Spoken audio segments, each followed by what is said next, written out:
Sí. Hola, ¿qué tal? Muy buenos días a todos. A ver si los del Zoom pueden ponernos ahí por mensaje si se escucha o no. Yo espero que sí se escuche. Muy buenos días a todos. El día de hoy les voy a presentar la clase de fisiología motora. Ya conocemos todos a nuestro tutor, el doctor Villar, y su servidor, Gustavo, les voy a dar la clase del día de hoy. La que sigue, Carlos, porfas.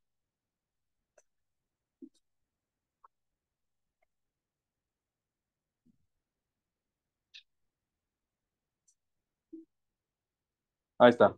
Bueno, un poco a manera introductoria, recordando cómo funciona el músculo, bueno, cada uno de los músculos oculares, ¿no?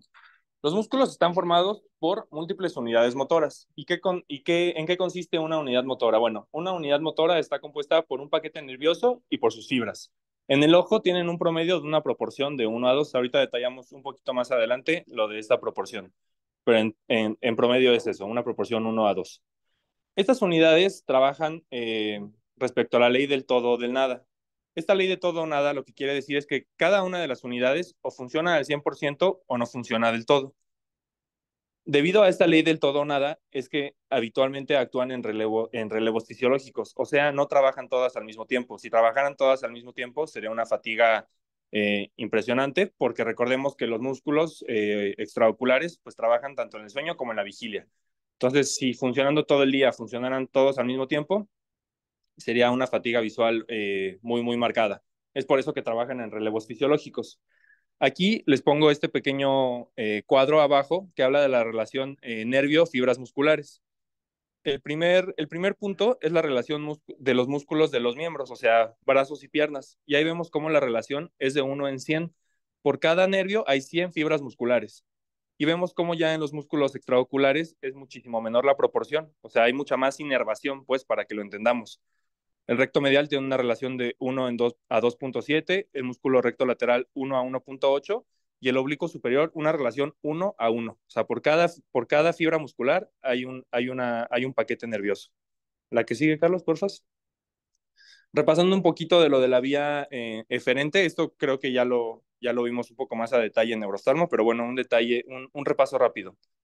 Para fines de la movilidad ocular, vamos a hablar únicamente de la vía eferente.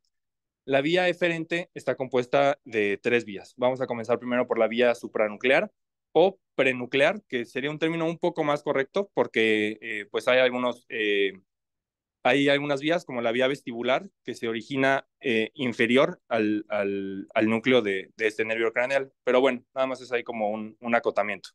Entonces, la vía supranuclear se origina en múltiples sitios e inerva directamente los núcleos de los nervios craneales. Estos sitios son regiones motoras y premotoras de la corteza frontal y parietal. ¿Qué es clínicamente importante de la vía eferente? Lo que es clínicamente relevante de la vía eferente es que cuando hay una lesión a este nivel, típicamente va a impactar en ambos ojos. Entonces, los dos ojos van a tener algún problema de motilidad ocular. Y también otro dato clínico importante es que no suelen tener diplopia. Las regiones que incluye la vía eferente, como ya dije, las regiones motoras y premotoras de la corteza frontal y parietal, cerebelo, ganglio de la base, colículo superior, estructuras del tálamo y estructuras del centro del tronco encefálico. La que sigue, Carlos, por favor. Luego tenemos la vía internuclear principal, que está únicamente compuesta del fascículo longitudinal medial y el fascículo longitudinal medial lo único que hace es conectar el núcleo del cuarto nervio craneal con el núcleo del tercer nervio craneal contralateral, o sea, hace una decusación. Y por último tenemos la vía infranuclear, que esta se origina ya directamente de los núcleos de los nervios craneales e inerva a los músculos extraoculares. A diferencia de la vía supranuclear, la relevancia clínica de esta vía es que suele impactar en cada ojo. Entonces, cuando tenemos lesiones a este nivel, va a ser únicamente la lesión o vamos a notar dificultades en la movilidad ocular en uno solo de los ojos. Y también suelen producir diplopia. Esto de la diplopia, bueno, tomarlo con cautela, ¿no? Porque también recordemos las edades a las que los niños ya generan fusión. Si tal vez es un niño menor a 5 años, ni siquiera ha producido la fusión, y no porque presente diplopia es que tiene una lesión a este nivel, ¿no? Entonces solamente tomar eso con cautela. Y como estructuras vamos a tener los núcleos de los nervios craneales oculares motores, sus segmentos intramedulares y periféricos de los nervios craneales, la unión neuromuscular y los propios músculos extraoculares. La que sigue, Carlos, porfa. Bueno, aquí les pongo una pequeña imagen en la cual vemos pues ya anatómicamente el origen de los, o sea, dónde están los núcleos de los nervios craneales, en particular del tercero, del cuarto y del sexto, cómo atraviesan todos el seno cavernoso y cómo llegan ya hasta las porciones, hasta sus músculos extraoculares que inervan directamente. Aquí vemos, en primer lugar, el núcleo del tercer nervio craneal, cómo sale anterior, discurre aquí junto a la arteria carótida interna y ya da lugar a los músculos que inerva, que bueno, a manera de repaso, recordemos que son el recto superior, el recto medial, el recto inferior y el oblicuo inferior. Luego tenemos el núcleo del cuarto nervio craneal, que vemos cómo sale posterior y hace un entrecruzamiento, sale por atrás del puente y también atraviesa el seno cavernoso hasta llegar a inervar el oblicuo superior. Y por último tenemos el núcleo del sexto nervio craneal, que sale anterior al puente, también discurre por el seno cavernoso hasta llegar al recto lateral, que es el músculo que inerva. La que sigue, Carlos, por favor. Igual aquí un pequeño repaso de la ley de Sherrington, que creo que ya lo hemos estado viendo en otras clases, pero recordar que esta es una ley de inervación recíproca. Esta ley podemos pensarla como monocular, vamos a hablar nada más de un solo ojo, y como dentro de un solo ojo tiene que haber una contracción de igual magnitud a la relajación o sea, la contracción del músculo agonista tiene que ser igual a la relajación del músculo antagonista. Aquí, por ejemplo, en esta imagen tenemos como el recto medial para ejercer su acción marca una contracción de 3 cruces y entonces el recto lateral pues tiene que tener una relajación negativa de igual de 3, ¿no? La que sigue. La ley de Herring, que esta ley es de correspondencia motora, esta ley ya podemos decir que es binocular, ya estamos hablando de los dos ojos. Y aquí hay dos conceptos importantes, los músculos sinergistas y los músculos antagonistas. Los músculos sinergistas son los músculos que respectivamente en cada ojo van a ejercer la contracción para llevar al ojo a cierta posición y que ambos ojos vayan hacia la misma dirección. Aquí, por ejemplo, en la imagen, en la parte de arriba, vemos cómo el recto lateral es el que está haciendo su acción para llevar el ojo a una abducción, y entonces el ojo izquierdo, el recto medial, es el que está trabajando para hacer una aducción. Y entonces así la mirada va en los dos ojos hacia la derecha. Y esto, pues, obviamente tiene que ser con la misma magnitud y la relajación tanto del recto medial como del recto lateral, en este ejemplo concreto, pues tienen que tener la misma relajación. Y lo mismo, igual con el ejemplo de abajo, vemos como los rectos mediales son los que están ahí trabajando en conjunto para hacer una convergencia y los rectos laterales son los que se están relajando para que pueda funcionar. La que sigue, Carlos. Hablando, o sea, es importante también tener en consideración que no nada más es o sea, la relajación de los músculos, sino que hay estructuras que limitan los movimientos. Para los movimientos horizontales, aducción y abducción, estos en general están limitados por los ligamentos frenadores, cada uno, o sea, dependiendo de cuál hablemos. Por ejemplo, la aducción está limitada por el ligamento frenador lateral y la abducción por el ligamento frenador medial. Luego tenemos que los movimientos verticales, elevación y supresión, van a estar limitados por las fascias tenonianas de los oblicuos y de los rectos. Entonces, igual, cada uno corresponde, o sea, con el músculo contralateral va a ser lo que lo va a limitar. A la elevación sería limitado por la fascia tenoniana del oblicuo superior y del recto inferior, y a la depresión sería limitado por la fascia tenoniana del oblicuo inferior y del recto superior. Y ya por último, para los movimientos torsionales, estos están limitados por las elongaciones de los oblicuos superior e inferior, respectivamente, ¿no? Si es la intorsión, va a ser limitada por la elongación del oblicuo inferior, y si es la extorsión, está limitada por la elongación del oblicuo superior. La que sigue, Carlos, por favor. Igual aquí hablando un poquito de los ejes de FIC. Esto es, la verdad es que es bastante sencillo de entender, solamente son 3 ejes: vertical, transversal y anteroposterior. Esto lo podemos entender mejor si pensamos en como en un palito, por así decirlo, que atraviesa el globo ocular. Entonces, por ejemplo, aquí vemos que el palito está en posición vertical. Si nosotros hacemos girar este palito sobre su propio eje, pues entonces ya podemos imaginar cómo el ojo va a hacer los movimientos de aducción y abducción.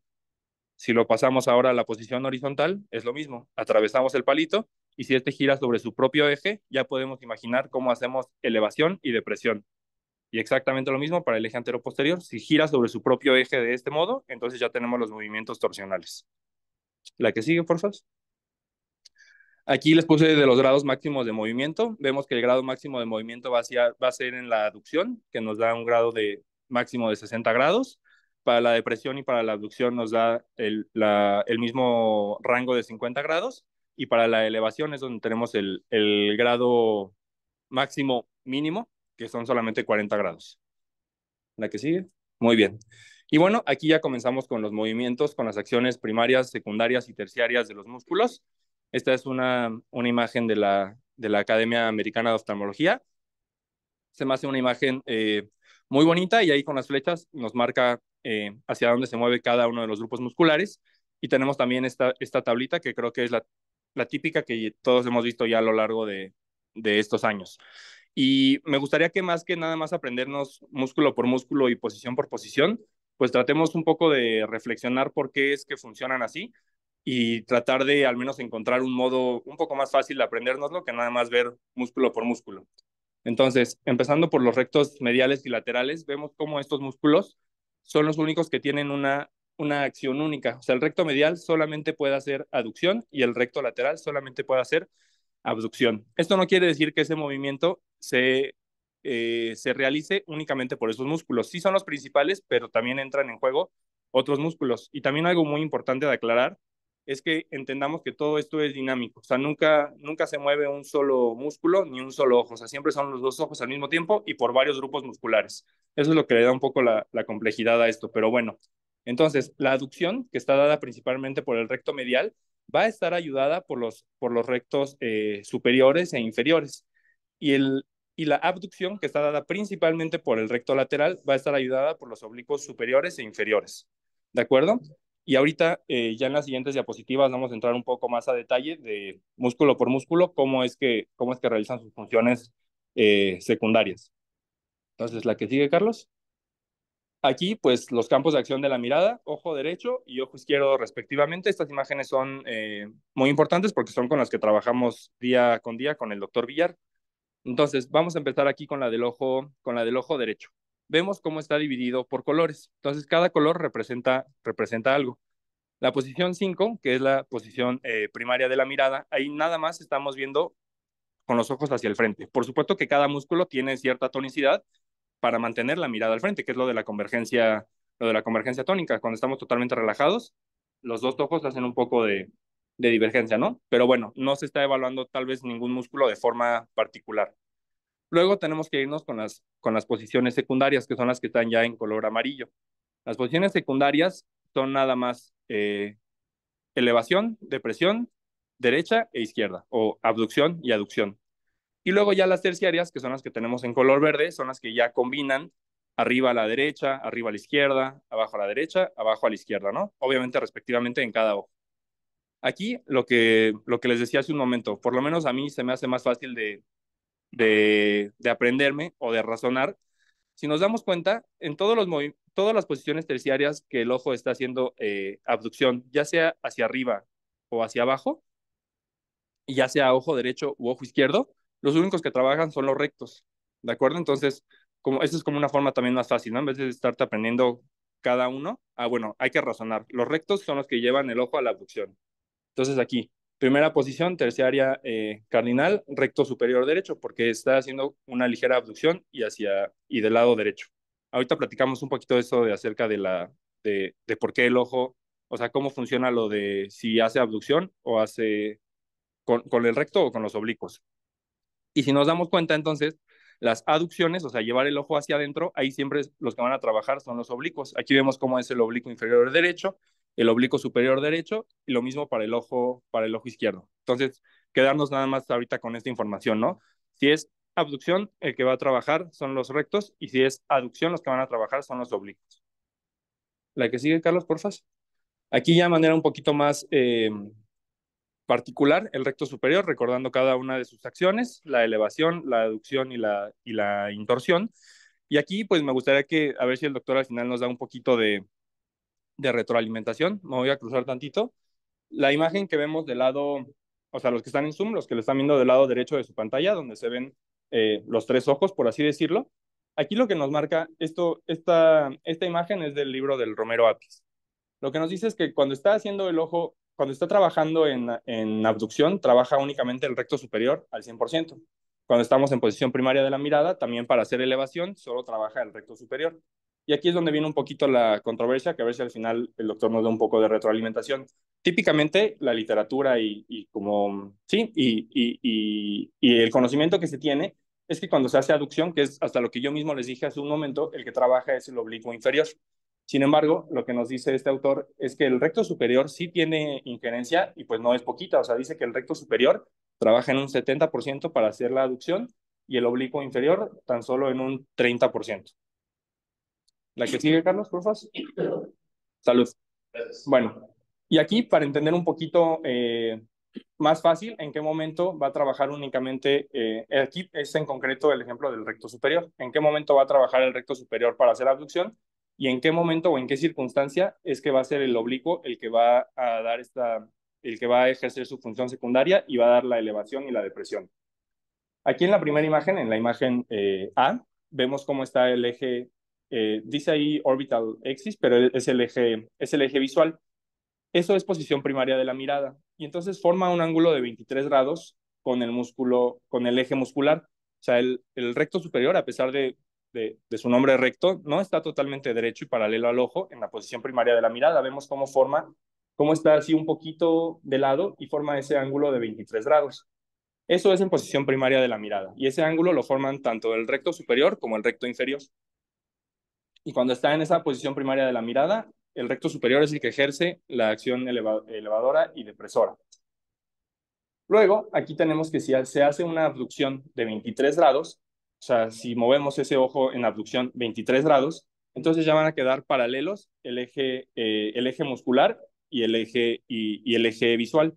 Ahí se sigue ejerciendo la posición elevadora y depresora de los rectos, tanto recto superior como recto inferior. Y para ejercer su función de torsión, ya sea intorsión o extorsión, dependiendo del recto del que hablemos, eso se va a dar únicamente cuando forma el eje visual y el eje muscular un ángulo de 90 grados. Para lograr esto se tienen que dar una aducción de aproximadamente 67 grados, ¿de acuerdo? O sea, desde la posición primaria de la mirada se hace una aducción de 67 grados y al hacer eso se forma este ángulo de 90 grados. Y solamente cuando se forma esta angulación de 90 grados es que el ojo puede hacer o sea, los rectos superiores e inferiores pueden hacer su función de intorsión y de extorsión. Mande. Ujú. Ok,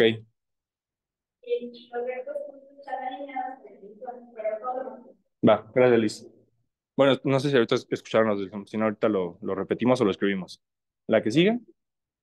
Bueno, aquí del recto inferior, exactamente lo mismo. El autor nos dice que para hacerla, o sea, que cuando hay algo de aducción, el recto inferior sigue trabajando en un 70% y el oblicuo superior en un 30%. Ahorita a ver si el doctor nos habla un poquito de esto. ¿La que sigue? Hablando ya igual aquí meramente de los oblicuos, recordando cada una de sus funciones, intorsión, abducción y depresión. La que sigue, Carlos, estas son rápidas. El oblicuo inferior, exactamente lo mismo, cada una de sus funciones, su función de extorsión, de elevación y de abducción. La que sigue. Bueno, y aquí volvemos a los mismos esquemas para entender un poquito cuándo, cuándo los oblicuos pueden ejercer su función elevadora y depresora, que sería su función secundaria.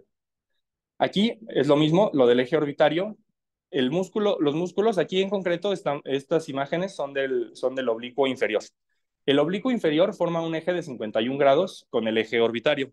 El oblicuo superior lo forma un poquito más obtuso, son 55 grados. Pero bueno, ahorita vamos a hablar nada más del oblicuo inferior. Cuando estamos en posición primaria de la mirada, forma este eje de 51 grados. Y en posición primaria de la mirada es que va a hacer su función primaria de intorsión y de extorsión, dependiendo del oblicuo que estemos hablando.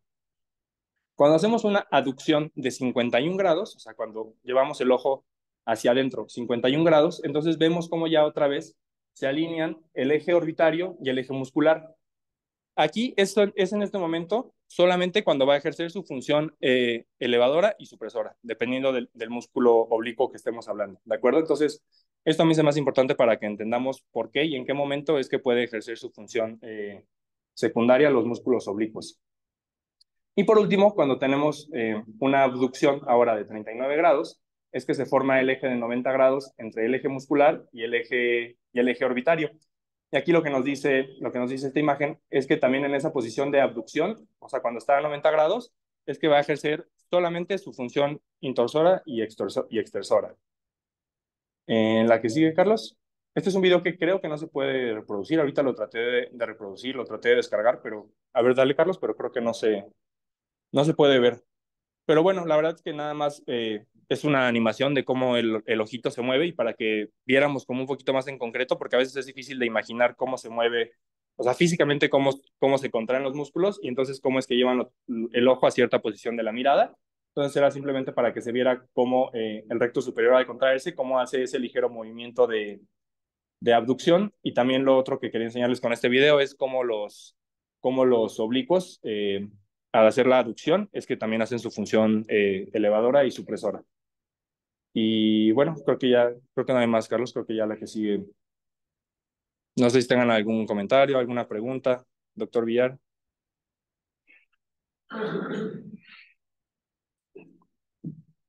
Bueno, en primer lugar quiero felicitar a Gustavo porque este es un tema difícil. Él lo hace sencillo porque aquí todos los de Gauss son grandes y hacen todo con esencia y no con apariencia. Entonces, el aspecto complejo de esto, lo hace sencillo, vamos a dar algunos detalles. Si me quieres poner los músculos, las, las funciones musculares. No, creo que la de los campos. No, a ver, no, esta.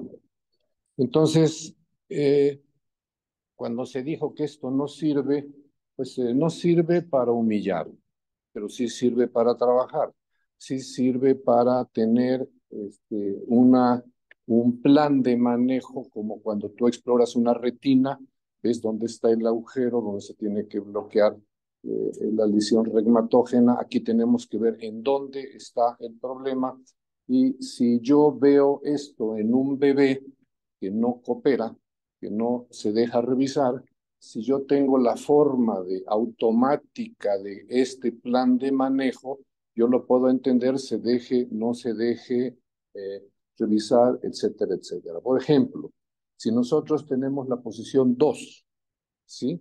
Que se me hace más sencillo decir 2 que de orso subsum reducción. ¿Se me expliqué? Se me hace más fácil decir posición 2. Si en la posición 2 los niños están haciendo esto, sobre todo cuando ven a la mamá, ya sabes que los los oblicuos inferiores están trabajando. ¿Cómo sé que los oblicuos inferiores?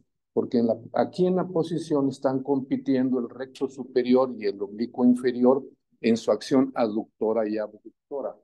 Porque aquí el recto superior, aunque sigue siendo elevador, la, la, pásenme donde están todos Un anterior, entonces. No, anterior, esta. Cuando dicen, es que no es cierto ese esquema, que etcétera, etcétera. No estamos discutiendo que el músculo recto superior es el principal elevador. No tiene nada de competencia con el oblicuo inferior porque el recto superior es el rey de la elevación. Y sí es 100% elevador aquí, es 100% aquí, pero el oblicuo inferior y el recto superior, aunque sean elevadores, tienen otras acciones. Tienen una acción abductora, tienen una acción aductora. Entonces, en la posición 2 van a competir su acción abductora y aductora. No van a competir su acción elevadora. En donde sí ya gana la elevación es en abducción. O en la posición 3, aquí sí el oblicuo inferior es una competencia al menos de 30% en la elevación.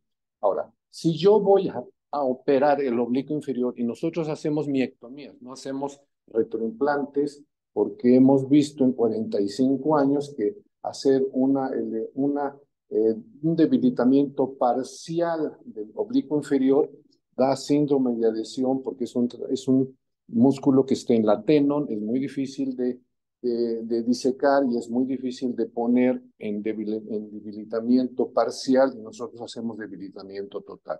Cuando quitamos el oblicuo inferior para quitar esa abducción, para quitar ese síndrome B, ese síndrome B gigante que se presenta cuando en la posición 2 este es abductor en la elevación, pues nunca, cuando quitamos este, nunca se afecta la elevación, no se afecta la elevación, demostrando que el recto superior es el rey de la elevación y que este actúa en la elevación combinada con las otras funciones. Ahora vamos al esquema. No, regrésale más, menos, la que sigue. No, síguele. Me están haciendo sabotaje.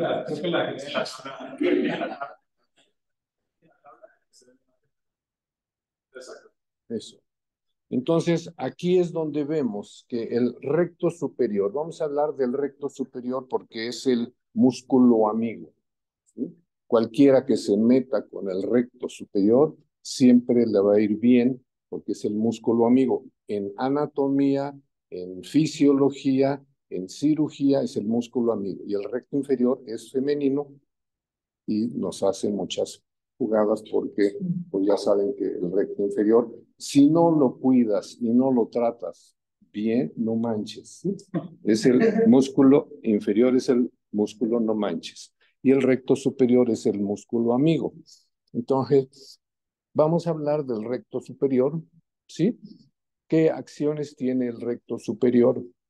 Pues no nada más tiene elevación. Y sí estamos viendo las acciones de elevación en la posición 1, 2 y 3. Sí es cierto que la elevación es la más importante del ojo. Cuando eleva, el recto superior es el más importante, pero también hace intorsión, ¿sí? También hace esta acción y compite con el oblicuo superior esta acción intorsionante, ¿sí? Pero el oblicuo superior en intorsión le gana, ¿eh?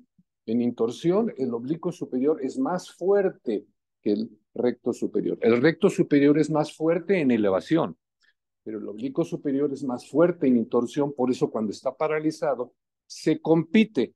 Yo tengo intorsión, pero tengo una intorsión elevadora y tengo una intorsión bajadora. ¿Qué pasa cuando el oblicuo superior marcha? Cuando yo hago intorsión, el ojo se va para arriba porque no tiene un contrapeso de bajador y por eso en una parálisis de cuarto par el ojo está arriba. Entonces, esto es para que en la clínica funcione, para que yo entienda, aunque no toque al niño, yo entiendo, si yo me sé, como las tablas de multiplicar, ¿cuántos son 5 por 8? 7 por 4, 9 por 9. Bueno, entonces se saben las tablas de multiplicar. Regrésame otra vez.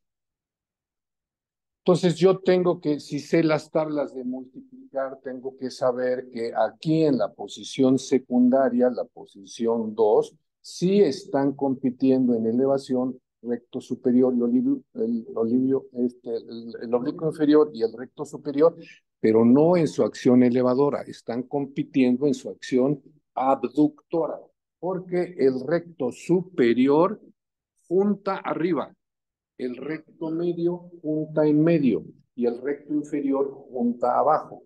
Y los abductores abducen arriba, el recto externo abduce en medio y el oblicuo superior abduce abajo. Si hay un síndrome en A, ¿quiénes son los que están abduciendo abajo? Y entonces, si yo tengo un síndrome en A, ¿sí me expliqué? Es muy importante tener un síndrome en A, porque si yo voy a operar una endotropia con síndrome en A, tiene 99% de probabilidades que se les va a ir a la exo. Entonces, por eso es importante esto en un niño, aunque no se deje revisar si tiene un síndrome en A, aguas. Aguas porque ese paciente se va a ir hacia afuera en una endotropia que yo trate en un debilitamiento de ambos rectos medios. Entonces, vuelvo a insistir que este es importantísimo porque esto, en primer lugar, lo aprendí. ¿Y de dónde lo sacaron? Pues lo sacamos de la doctora Limón, que fue la fundadora del Centro Mexicano de Estrabismo, que lo expulsaron por ser mujer y la expulsaron porque les ganaba a Idelio Espinosa y les ganaba a todos, ¿sí? Y según ella dice que la empezaron a atacar porque no le hacía caso a Idelio Espinosa. Eso me está oyendo Emita porque en noviembre va a cumplir un año que cumplió 100 años y yo fui su consentido, yo fui el que durante 30 años estuve aprendiéndole todo esto. Ella empezó. Ella es la culpable del 1, 2, 3, 4, 5, 6, 7, 8, 9. ¿Se me expliqué? ¿De dónde lo sacaron? Eso no sirve. Pues no sirve para denostar, no sirve para humillar. O sea, doctor humillado, ¿dónde está? Levante la mano. ¿Sí? Levante la mano el doctor humillado.